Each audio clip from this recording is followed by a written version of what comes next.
রান্নাঘর কিংবা ওয়ার্ডরোবের ভিতর তেলাপোকা অনেক বিরক্তকর। তো এগুলা দূর করার জন্য আজকে আমি আপনাদেরকে দেখাবো ঘরোয়া কিছু উপায়।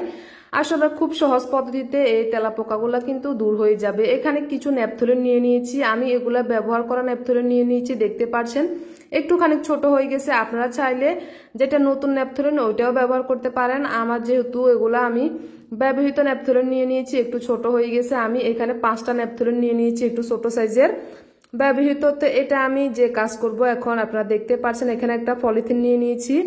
পলিথিনটা কেনই নিয়েছি দেখতে পারবেন, আমি এখানে পলিথিনের উপর ন্যাপথলিনগুলো দিয়েই হচ্ছে আমি আরেকটা বাঁশ দিয়ে দিয়েছি পলিথিনের উপর। এখন হচ্ছে শিলপাটার যে শিলগুলো থাকে, আমি সেই শিলটা নিয়ে নিয়েছি। শিলটা দিয়ে এখন হচ্ছে আমি ন্যাপথলিনগুলো সুন্দর করে গুঁড়া করে নিব। আসলে আমরা অনেক সময় কিন্তু জানি না কিভাবে তেলাপোকা দূর করতে হয়। বাজার থেকে অনেক রকমের ওষুধ নিয়ে আসি কিংবা কীটনাশক নিয়ে আসি, এগুলো দিয়েও কিন্তু আসলে হয় না দূর। তো এই পদ্ধতিতে যেটা আমাদের কোনো কিছু কিনা লাগবে না, খুব সহজে আমরা তেলাপোকাগুলো দূর করতে পারবো। দেখতে পাচ্ছেন কত সুন্দর এই যে গুঁড়ো হয়ে গেছে আমার ন্যাপথলিনগুলা। এখন হচ্ছে আমি একটা প্লেটের মধ্যে নিয়ে নিয়েছি এই যে ন্যাপথলিনের গুঁড়া। আপনাদের ঘরে যদি অতিরিক্ত তেলাপোকা থাকে তখন কিন্তু ন্যাপথলিনের পরিমাণ কিন্তু একটু বেশি নেবেন, তাহলে যেখানে ওয়ার্ডরোব কিংবা আপনার রান্নার রুমে হচ্ছে এগুলা দিতে পারবেন। এগুলোর মধ্যে হচ্ছে আমি আরো কিছু উপকরণ মিশাবো, দেখতে পারবেন কি কি উপকরণ মিশাবো। ন্যাপথলিন তো নিয়ে নিলাম, ন্যাপথলিনের গুঁড়াগুলা। এটার সাথে হচ্ছে আমি বেকিং সোডা নিয়ে নিয়েছি, দেখতে পাচ্ছেন বেকিং সোডা ন্যাপথলিনের সাথে এখন হচ্ছে আমি এই যে দিয়ে দিয়েছি। আরো একটা উপকরণ আছে যেটা আপনারা দেখলে অবাক হয়ে যাবেন। তো আমি যে উপকরণটা দিব আপনারা দেখলে আসলে ভাববেন যে উপকরণ কেন দিলাম। এখানে হচ্ছে চিনি। চিনি কেন দিয়েছি, আসলে তেলাপোকাগুলা কিন্তু চিনি দেখলে চলে আসবে। চলে আসে যখন খেতে আসবে তখন কিন্তু ন্যাপথলিন কিংবা বেকিং সোডার কারণে এরা মারা যাবে একেবারে। চিনির একটা যে গ্রান ওটাতে কিন্তু তেলাপোকা চলে আসবে খুব সহজে খাওয়ার জন্য।